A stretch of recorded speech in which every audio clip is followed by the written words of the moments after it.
A handwritten note was found next to two dead men on a hillside in Brazil. The note was not cryptic in the way most cryptic notes are vague, poetic, open to interpretation. It was specific. It contained times. It contained instructions. It read 1630 be at the agreed place. 1830 ingest capsules. After the effect, protect metals. Wait for mask signal. Next to the note were two men in formal suits lying side by side, each wearing a crude lead mask, shaped to cover the eyes, the kind of thing you'd build if you were trying to shield yourself from radiation. Their wallets were untouched. Their watches had been removed and placed in a plastic bag. They had no visible injuries. No cause of death was ever determined. Both men were electronics technicians. The note tells you what they did. It tells you when. It almost tells you why. And somehow knowing all of that makes it more confusing, not less. Manuel Pereira da Cruz and Miguel José Viana lived in Campos dos Goitacazes, a mid-sized town northeast of Rio de Janeiro. They were colleagues, both worked as electronics technicians, both were regarded as competent and reliable. On August 17, 1966, they told their families they were traveling to São Paulo to buy equipment for work. They didn't go to São Paulo. Instead, receipts and witness statements show they took a bus to Niterói, the city directly across Guanabara Bay from Rio. They arrived at 2:30 in the afternoon. They went to a shop and bought two matching waterproof raincoats. They went to a bar and bought a bottle of water. The waitress at the bar later told police that Miguel was very nervous and kept checking his watch, as though he was running late for something important. That is the last time either man was seen alive. It is presumed they went directly from the bar to Morro do Vintém Hill, a lush wooded slope overlooking the city. 3 days later, on August 20th, a teenager flying a kite on the hill noticed something in the tall grass. Two men lying side by side, neatly positioned as though resting. Both in suits. Both wearing raincoats despite the dry weather. Both with those lead masks over their eyes. No signs of violence, no signs of struggle, no blood, no bruising, no defensive wounds. Just two dead men dressed for an appointment, waiting for something that apparently never came, or that came and killed them. The autopsy should have answered the central question, what did the capsules contain? It didn't. Dr. Astor Pereira de Mello. The coroner cited the advanced state of decomposition as the reason toxicology tests were never completed. But the bodies were only 3 to 4 days old, well within the window for toxicological analysis, even by 1966 standards. The organs were available. The tests were possible. They simply weren't done. By the time anyone reconsidered the organs had decomposed past the point of usefulness. The single most important piece of evidence in the case, what those capsules were, was lost, not because it couldn't be found, but because no one looked in time. I need to be honest about what the note tells us and what it doesn't. The note tells us that Cruz and Viana planned this. They chose the time. They chose the place. They brought the masks. They brought the capsules. Whatever happened on that hill was not random, it was prepared for. But planned doesn't mean understood. The note's instructions assume a shared framework that neither man left behind what protect metals means, what signal they were waiting for, who or what was supposed to send it. Without that framework, the note is a set of instructions for a process we can't identify, written in a language we can't quite translate. Several witnesses in the area reported seeing a bright light over the hill on the evening the men were believed to have died, described as an orange or bluish oval, or a flash that lit up the hillside. Another reported hearing a loud explosion. These reports are the reason the case is often filed under UFO in popular retellings, and I want to address that directly. Witness reports of lights in the sky are among the least reliable categories of testimony in any investigation. Memory is highly suggestible, especially after a sensational event. People who learn that 2 men died on a hill wearing radiation masks will, when asked, "Did you see anything unusual that night?" be more likely to remember something unusual, whether or not it actually happened. I'm not saying the witnesses are lying. I'm saying the human brain is not a camera, and I saw a light after the fact is not the same as I saw a light recorded before anyone knew 2 men were dead. What I find more significant, and what most retellings of this case skip entirely, is that this had happened before.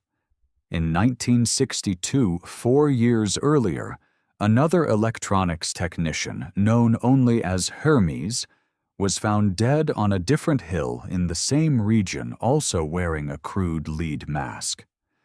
That investigation was minimal, and almost no documentation survives. When Cruz and Viana died in 1966, this precedent was seemingly forgotten. It was never connected. It was never investigated as part of a pattern. Whether the cases are actually related is unknown. But the fact that 2 separate incidents involving electronics technicians and lead masks occurred in the same region within 4 years, and no one drew the connection, at the time is itself a kind of evidence of a system that wasn't paying attention. The lead masks case has been open for nearly 60 years. No suspect has ever been named. No cause of death has ever been established. The masks, the notebook, and the raincoats are locked away in police archives. The capsules, whatever they were, are gone. The note told us everything except the one thing that mattered, and the coroner had 3 days to find it and didn't. This is Johnson. Before we go on, I want to name the thing that makes the lead masks case different from most unsolved mysteries. In most cases, the evidence is incomplete. You're missing the murder weapon, the motive, the timeline. Here, the evidence is remarkably complete. You have the note, you have the timeline, you have the masks, you have the plan.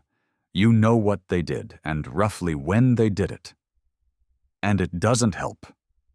It just describes behavior that you can't explain with anything you know about how people behave. The next case is worse because this time you can actually watch it happen.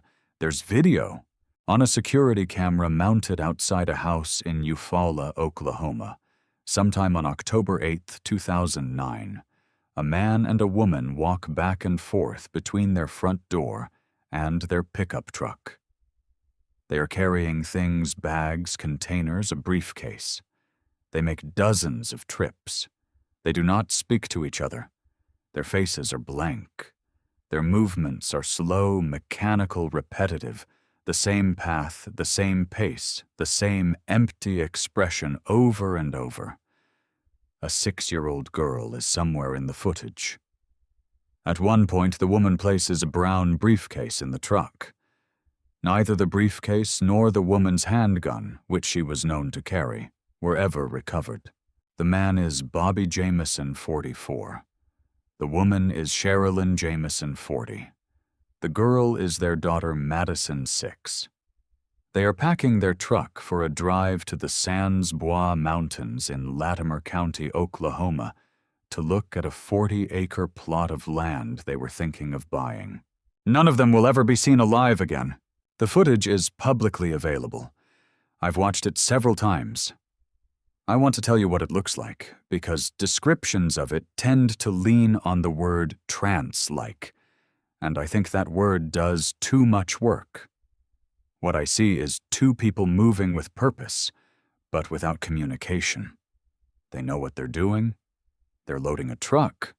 but they're not coordinating. They don't look at each other. They don't gesture. They don't pause. If you muted a normal video of two people packing a car, you'd still see glances, nods, moments where one person waits for the other. There's none of that here. It looks like two people performing the same task in parallel, as though each of them is alone. Investigators who reviewed the footage suggested the couple may have been under the influence of methamphetamine. Others proposed a shared psychotic episode, folie à deux, in which two people in close contact develop the same delusion. A friend of the family, Nikki Shenold, who spent years reviewing the footage, believes there is a third person visible in the video, someone other than Bobby, who appears briefly, though this has never been confirmed by investigators. None of these explanations has been proven. The footage simply shows what it shows, and what it shows doesn't match anything. 8 days later, on October 16th, hunters found the Jamison family's white pickup truck on a remote dirt road in the Saint-Bois Mountains, roughly 30 miles from their home. The truck was locked. The keys were on the roof. Inside was the family dog, a small breed named Maisie Malnourished, but alive, still sitting in the back seat, as though waiting for someone to come back. Also inside Bobby's wallet, Sherilyn's purse, both cell phones, the GPS unit, and an envelope containing $32,000 in cash. Bobby and Sherilyn were both on disability. They weren't known to have savings of that size. No one has ever explained where the money came from or why it was in the truck or why they left it behind. Sheriff Israel Beauchamp of Latimer County later told the Oklahoman, "I've gone back and forth on this thing, but my latest theory based on how the truck was parked and what was found in the truck, I think they were forced to stop and got out of the truck to meet with someone they recognized, and I think they either left willingly or by force." The family's home in Eufaula was searched. What investigators found added layers without adding clarity. Bobby had recently told his pastor he believed the house was haunted, that he'd seen spirits on the roof. Sherilyn had written a letter describing the presence of entities in the house and expressing a desire to move away before it's too late. A book, described in reports as a satanic Bible, was found with Madison's name written inside. A wooden container held a substance that police described as a witch's brew. Inside the family's storage containers, investigators found strange inscriptions scrawled on the walls. 6 months before the disappearance, Bobby had filed a petition for a protective order against his own father, Bob Dean Jamison. In the filing, Bobby wrote that his father had tried to run him over with a car and had threatened to kill him, Sherilyn, and Madison. Bobby described his family as severely scared for their lives at all times. Bob Dean Jamison had reported connections to the Oklahoma drug trade and was known to law enforcement. He died in December 2009, 2 months after his son's family vanished. His Uncle Jack confirmed that Bob Dean was either hospitalized or in a rest home at the time of the disappearance, and he was never named as a suspect. I need to pause here and do something I think is important, which is to resist the narrative that's building. It would be very easy and very satisfying to construct a story in which the Jamisons were fleeing something, a violent father, a drug operation, a haunted house, a cult. The evidence points in all of those directions simultaneously, which means it doesn't actually point anywhere. A family on disability with $32,000 in cash could be involved in drugs, or they could have been saving for years in a coffee can. A man who files a protective order against his father could be in genuine danger, or he could be in the middle of a family feud that has nothing to do with his death. A woman who writes about spirits in her house could be experiencing psychosis. Or she could be religious in a way that looks strange to outsiders but is entirely sincere. I don't know which of these is true.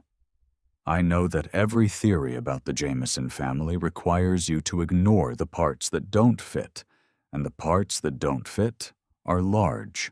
There is one more detail that I've been holding back because I wanted you to sit with the uncertainty first. On November 16th, 2013, 4 years, and 1 month after the Jamesons vanished, 2 deer hunters walking through brush in the Saint-Bois Mountains found skeletal remains approximately 3 miles from where the truck had been parked. 3 bodies, 2 adults, 1 child, lying face down, side by side, close enough to touch. It took 8 months to confirm their identities. In July 2014, the remains were formally identified as Bobby Sherilyn and Madison Jameson. The cause of death for all 3 was listed as undetermined. The decomposition was too advanced to establish how they died. One detail emerged that investigators have been cautious about discussing publicly. Bobby's skull appeared to have a small hole consistent with a bullet wound, but the bone was so degraded that no definitive conclusion could be drawn. The briefcase and the handgun were never found. Sherilyn's mother, Connie Cocoton, told media she believed from the beginning that her daughter and her family were murdered. There's just no way that Bobby and Sherilyn would ever let anything happen to Madison, she said, unless something had been done to them. She suggested the family had been on a cult's hit list, though she never named a specific organization. No suspect has ever been arrested. No charges have ever been filed. The security camera footage is still online. You can watch Bobby and Sherilyn walk back and forth, loading their truck in silence, their faces empty, their daughter somewhere in the frame. The footage tells you exactly what happened. It just doesn't tell you why. And the longer you watch it, the less you understand. Johnson here. 2 cases down, and I realize the pattern now. In the lead masks case, you have a note that tells you the plan, but not the purpose. In the Jameson case, you have footage that shows you the behavior, but not the reason. Both give you more than enough evidence to describe what happened. Neither gives you enough to explain it. The last case is the most famous of the 3. And it has the same structure only scaled up to 9 people, a frozen mountain, and half a century of theories. Every few years, someone announces they've solved it. And every time the solution explains 70% of the evidence and quietly ignores the rest. And if you're still watching this without subscribing, I genuinely don't know what you're waiting for. Hit the button. On the night of February 1st, 1959, 9 experienced hikers set up camp on the slope of Kholat Shakhl in the northern Ural Mountains of the Soviet Union.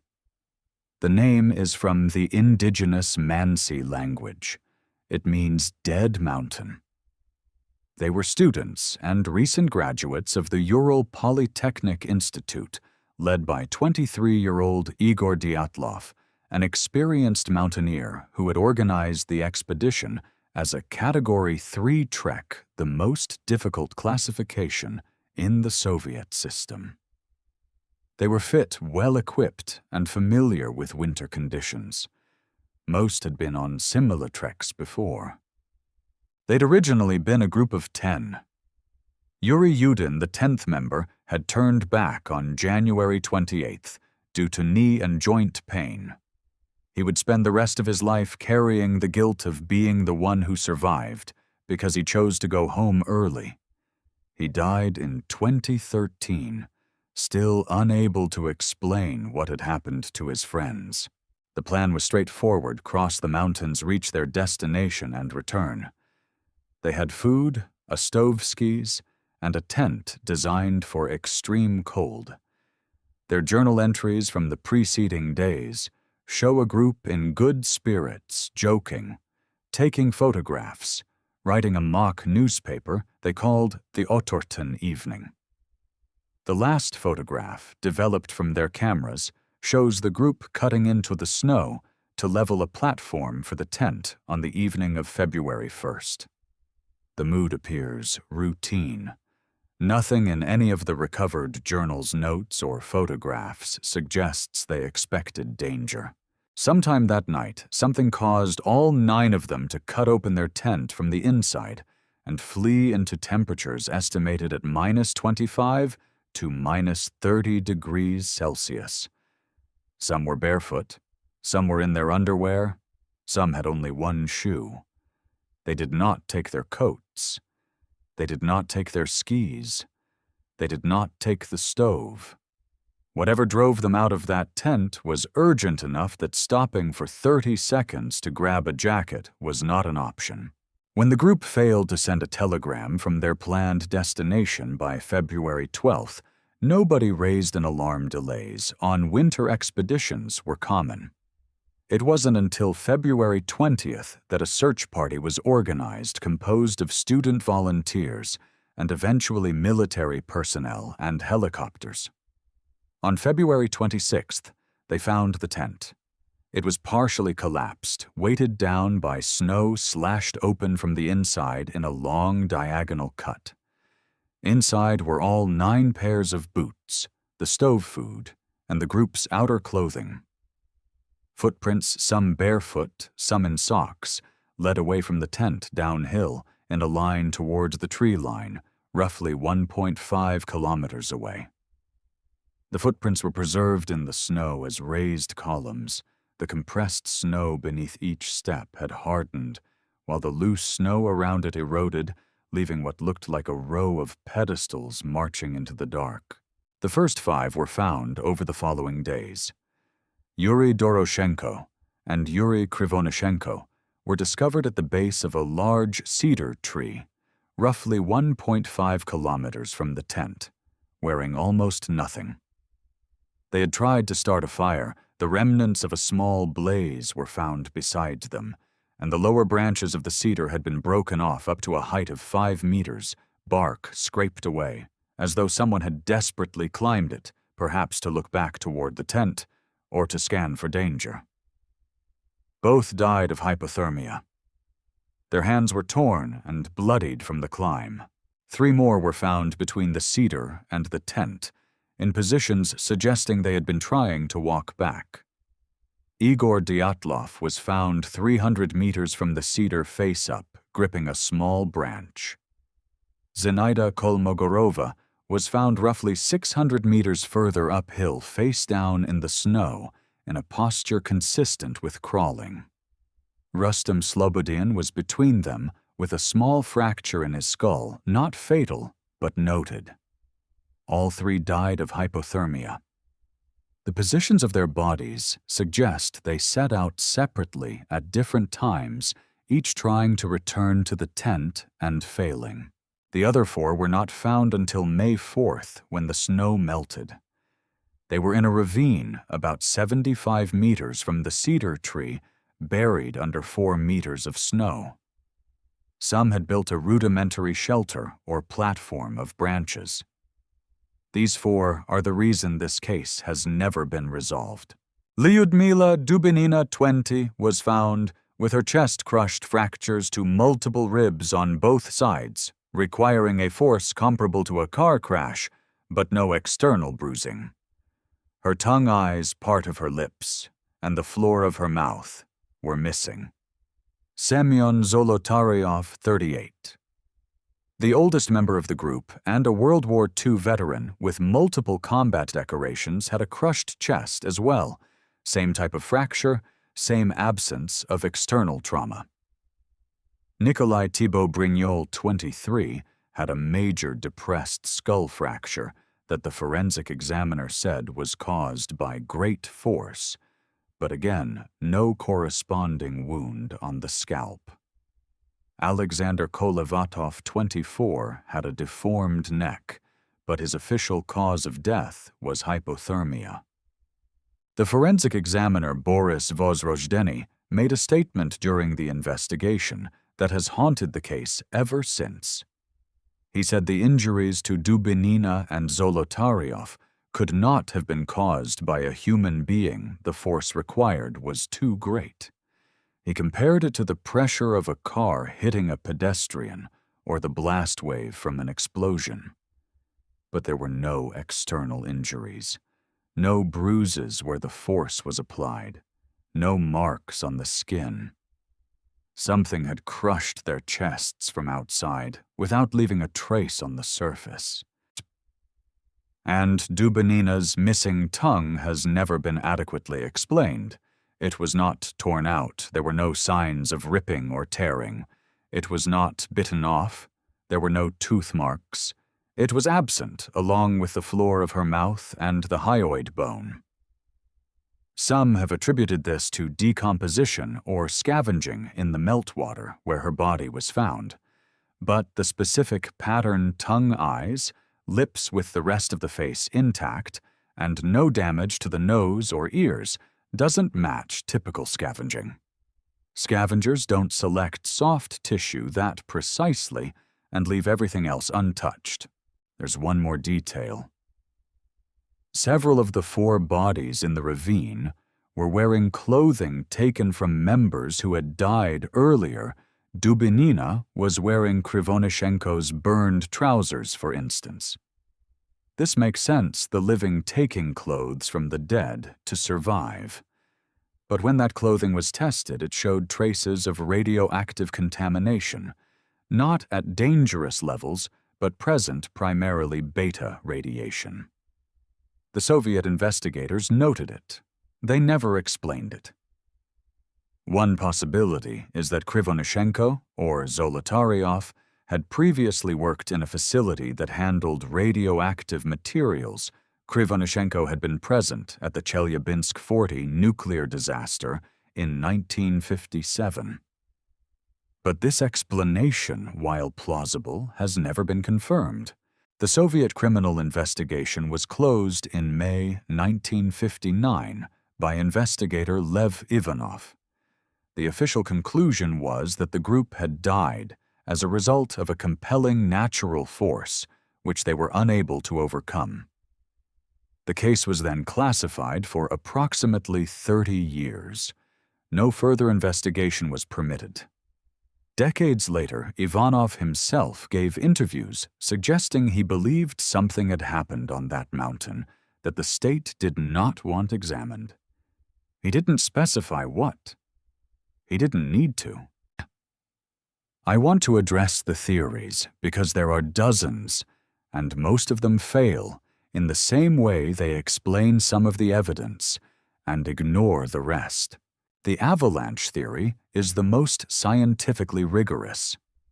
In 2021, a study published in Communications, Earth and Environment by researchers Alexander Puzrin and Johann Gaume used mathematical modeling to argue that a small delayed slab avalanche, a type that can be triggered hours after a cut, is made into a snow slope, could have collapsed onto the tent, injuring those closest to the snow wall and panicking the rest into fleeing. The model is elegant. It accounts for the time delay between when the tent was set up and when the group fled. It accounts for the slope angle too gentle for a traditional avalanche, but sufficient for a wind-loaded slab. It accounts for the type of injuries found on the 4 bodies in the ravine compressive force, consistent with a block of dense, hardened snow landing on a sleeping body. It's a good theory, possibly the best available, but I have to be honest about what it doesn't explain because the parts it skips are not small. First, if a slab avalanche hit the tent, why did the group flee downhill into the wind rather than laterally, which is standard avalanche training, and which several members of the group would have known? Second, why did they not return to the tent once the danger passed? The tent was still partially standing when found. Their gear was inside. Survival demanded they go back, and at least 3 of them tried Dyatlov, Kolmogorov, Slobodin.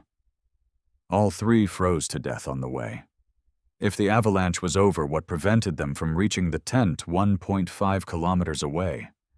Disorientation in a blizzard is possible, but these were experienced hikers in terrain they'd been navigating for days. Third, the missing tongue.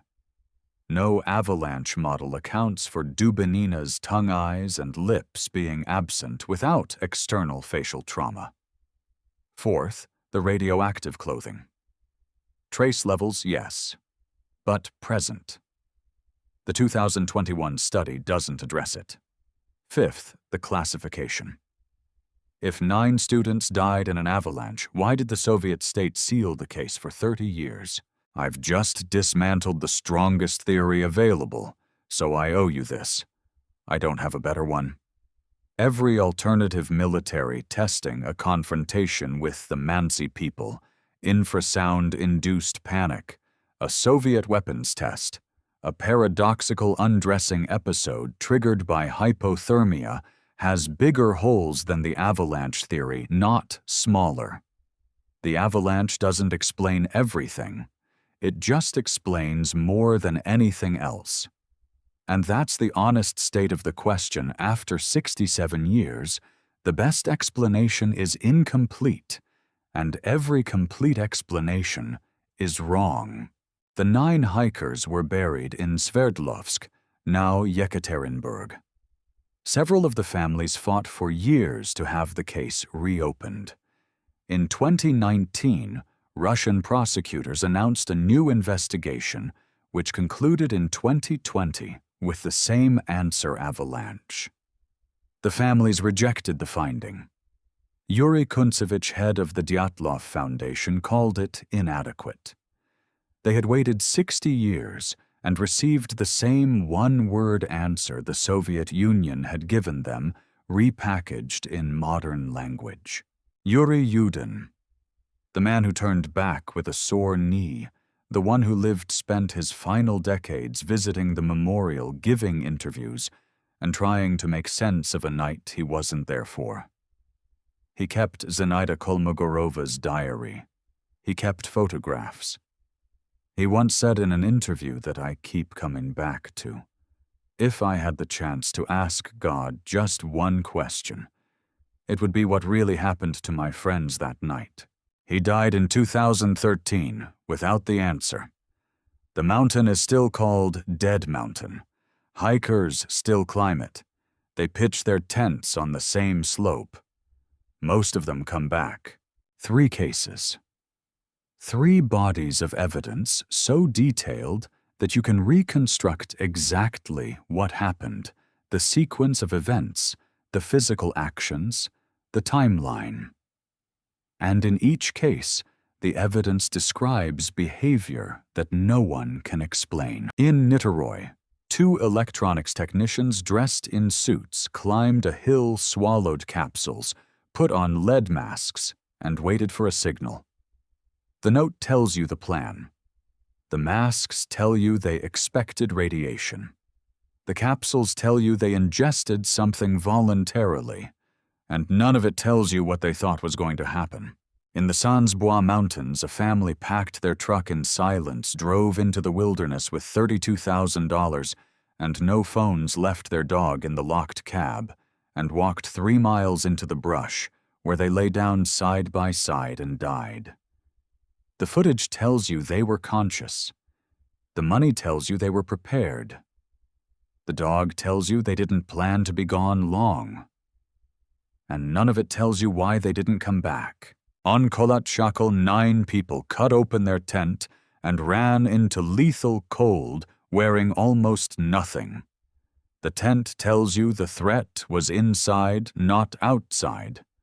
The clothing tells you there was no time. The injuries tell you something hit 3 of them with the force of a car. And the missing tongue tells you that whatever happened, we still don't have a framework for all of it.